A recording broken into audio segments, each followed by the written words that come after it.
হচ্ছে আর নবী সাল্লাল্লাহু আলাইহি ওয়াসাল্লাম কবরের পাশে চুপ করে বসে পড়লেন। তার বসা দেখা দেখি বাকি সাহাবীরাও তাকে ঘিরে গোল করে বসে পড়লেন।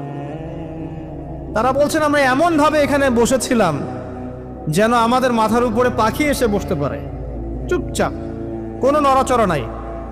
দেখেন রাসূলের সাথে বসার সুন্নত, দেখেন কোরআন এবং হাদিসের মাহফিলে বসার কিন্তু সুন্নত আছে। এখানে বসে দুনিয়াবি এত গল্পগুজব করা যাবে না, এই মোবাইল টোবাইল হাবিজাবি নিয়ে এত ব্যস্ত থাকা যাবে না, দিলের কান দিয়ে শুনতে হবে, ঠিক আছে? আদব আছে, না হলে কথা আপনার উপর তাসির করবে না। তারা এমনভাবে বসেছিলেন যেন মাথার উপরে পাখি বসতে পারে, সুবহানাল্লাহ।